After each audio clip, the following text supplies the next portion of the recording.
Hello everybody, welcome to the video. My name is Midway and today I bring you once again some Age of Origins. This time around we're gonna be looking at some gameplay tips for new players, combining everything that I've learned while playing this game from city level 1 to 25 and also getting myself to commander level 27. I think there's plenty of stuff that I can teach you guys that are getting into this game, and also some of you that have been playing for a little while now that could really potentially make you grow a lot faster and have a lot more fun while playing this game, just doing things a lot more efficiently. But before we do that, please go ahead and check the link in the description. If you haven't played this game yet, you can go ahead and download it from my link so I can get some stuff. You can get some free stuff out of that, and I can also get recognized for my efforts. And you can also get some free goodies by using the code Midway, and you can do that by going to my info, going to settings, and then going to redeem gift and just inputting the code there, and you can get some free stuff if you've created your account after I did mine back in the day. So yeah, let's get into it. So as a new player, one of the very first things you need to do, as well as being an advanced player, is to get yourself into an alliance. As you can see here,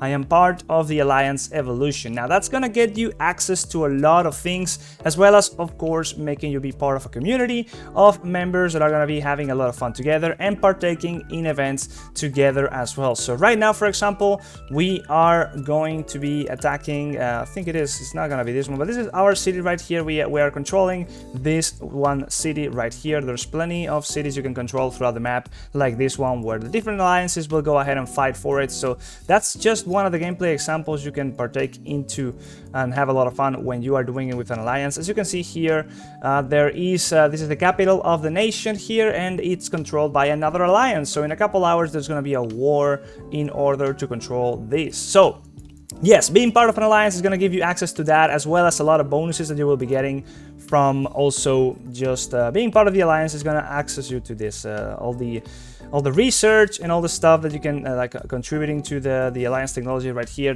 All these buffs are going to be applying to you: increased production, increased damage from many different types of your troops, as well as being able to just get some help out of your alliance. The benefits are plenty. They can reduce the amount of time you take to build stuff. They can give you access to different events. You can also challenge the elite zombies, so that gives you some rewards. You know, there's plenty of things that are going to be coming from this, and this game is supposed to be played with a community. So if you've not gotten your ass into an alliance, you must do that right now. Now, tip number 2 that I have for new players is to not use your resource packages. Now, you get this when you are doing anything in the game.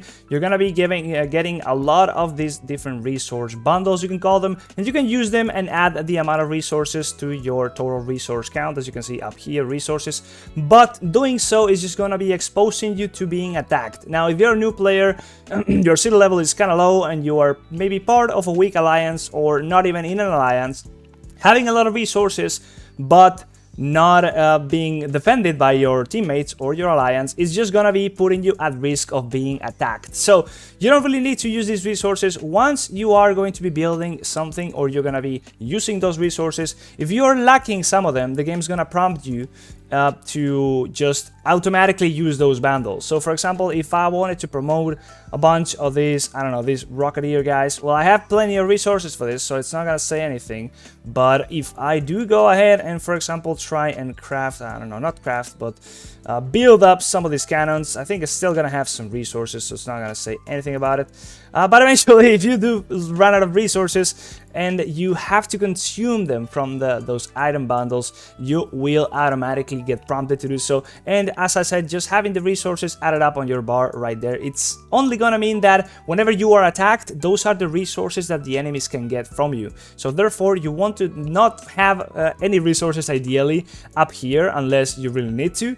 And any resources that you have in bundles or whatever, those are just there for whenever you want to do exactly what I explained. Just upgrade something and it's going to prompt you to use the extra bundles because you don't have enough resources on you. So that's when you want to be using those. But otherwise, keep them in your inventory so you don't actually are a lot more appetizing for those trying to attack you. Now, another tip that is pretty much crucial for this game is to choose what kind of troops you want to be building your ideal army around. So there is different kinds of troops in this game. If we go to the garage right here and we go to my army, as you can see, there is 3 types of troops. There is frontline troops with a little green bar up here lighting up. there is middle ground, sort of like mid-range troops, and then there is backline troops. So each one of these kinds of troops will have their different buffs associated with them. You can also see what kind of troop every unit is by going here, and as you can see right here, you see as well the little bar lighting up. That means that this is a backline troop. So if you are going to be focusing on one kind of troop, that makes everything about this game just a lot easier. For example, you can go ahead and research only the things that are gonna really make some of your troops, that the ones you're focusing on, a lot more powerful, instead of branching out, wasting a lot of time and resources, and not being as efficient as you can with your time and resources.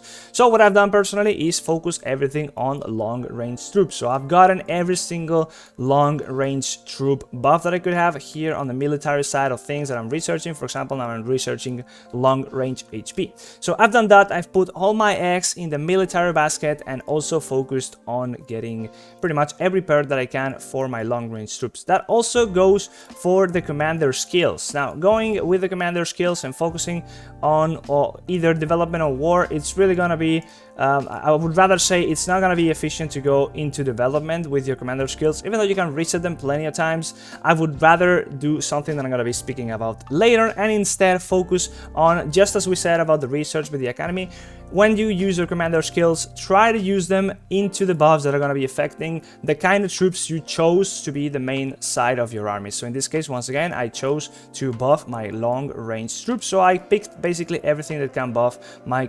long-range troops, and that's exactly what I did. So that is going to take you a long way. It's going to make your army a lot stronger, and I have videos dedicated to how to make your fleet and your army a lot more potent and be safe and have less lost units. So if you are interested in that and how to PvP and how to attack people, then check out those other videos if you have questions regarding those things, because I go a lot more in depth in those. So speaking of what I just mentioned about not focusing on resource gathering and your commander skills, not going into the development side of things, and also not researching anything on the academy about resource gathering, it is really not efficient to use your main city as a way of getting resources. It's just gonna take a lot of time, and if you want to be playing this game in any capacity, you want to make your PvP potential, your military side of things potential a lot more strong, a lot stronger, because that's where you're really gonna be having the most fun. If you are able to kill other people, kill other troops, and just get resources and partake in events, that's when you have fun in this game. So what I suggest you do is exactly what I've done here. I've not really put too much effort into it, as you can see, but you can set up other cities to play as your farm. So as you can see, most of these other cities surrounding the main base of our alliance, these are all just resource gathering cities that are run by our alliance. So these cities are going to be focusing specifically on developing the side of resource gathering, so they will be generating a lot of resources. They will also be specializing in specific kind of resources, so they can generate the most out of that resource. And then the player that actually controls these farms will then attack them as if they were enemies and steal the resources away from them. These cities will not be defended, they will not have any troops on them, so they will be easily attackable. Enemies could also go ahead and attack those farms, that's why you gotta be in an alliance so they can be defended. But in any case, this is the most efficient way of actually getting resources for you, as well as building your main city to be as strong as possible in the military side of things, if you don't want to be just researching everything, because this is going to be taking a lot of resources and, most importantly, a lot of time doing things inefficiently. So I really encourage you, if you are interested in playing this game in any sort of capacity in a serious way, or you kind of have a curiosity about it and how you could be more efficient, that is by setting up farms. And you can learn more about it by looking at some other videos on YouTube or googling stuff, because that's going to take a little more stuff in depth to be explained in order to set them up. But that's really what you should be aiming to do in those cases. And something very much along those same lines of not spending too much into resource gathering, you should not be focusing too much on upgrading your resource gathering buildings. Doing so without the actual perks that we talked about with the research, it's just gonna make you waste time and effort leveling up these buildings where you're not really gonna be getting too many resources out of them. Of course, if you turn your main city into a farm, you could do so, but that is not the goal of what I was explaining, and therefore you should not be wasting time and resources into really upgrading every single one of these resource gathering buildings, especially the early ones, the farms and the oil mills. You should really be focusing on upgrading the medical stations and the training grounds instead, because those are always going to be very important. So do that instead. And another very important thing to do in this game, and that you can do while you're AFK, and you should be doing while you are AFK, is to always be gathering. Now in this game, if you are part of an alliance, or as well if you're not, but if you're part of an alliance, it's gonna be more efficient, as everything in this game.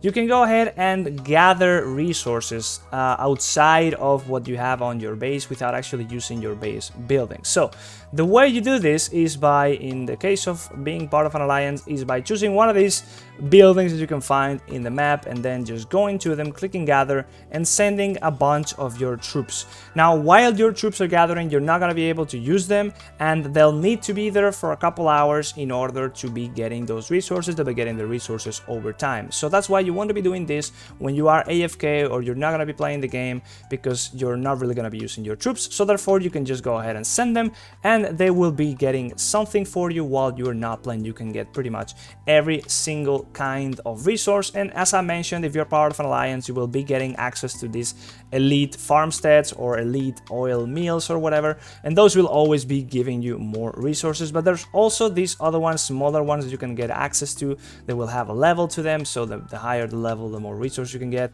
And you can check the info bottom, who's gathering. In this case, there's somebody already in there, or you can just check how many resources you can get out of there and how many you can get per hour. So the better the farm or whatever, the more you will get per hour. But it's also going to depend on how many troops you are putting in there, and what the power of the troops is that you put into the farm. So really be doing this if you're AFK and you want to be maximizing your resource output, because doing so is pretty much just free resources. And if your troops are AFK doing nothing in the base, that is just efficiency wasted. And last but not least, I'm just gonna advise you to have fun, partake in the events, join an alliance, speak with your teammates, and just make friends. The best thing about this game that I found out is the community.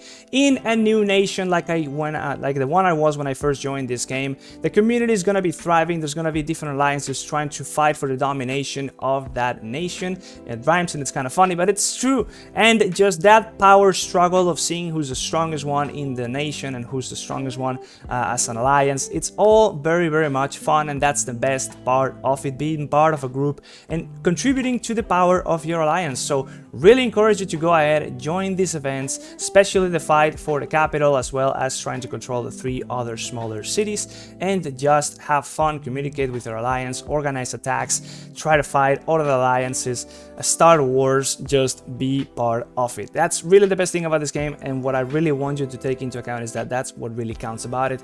Growing and getting more powerful, and spending money or not spending money doesn't really matter. It's all about being part of that community and being able to contribute to what you can in the way you can. So hope you enjoyed the video, hope you find all those tips useful. If you have not downloaded the game yet, please go ahead down in the description and click my link and use the code Midway to get some free goodies. And in any case, I'll be seeing you in the next video. Bye bye, see ya!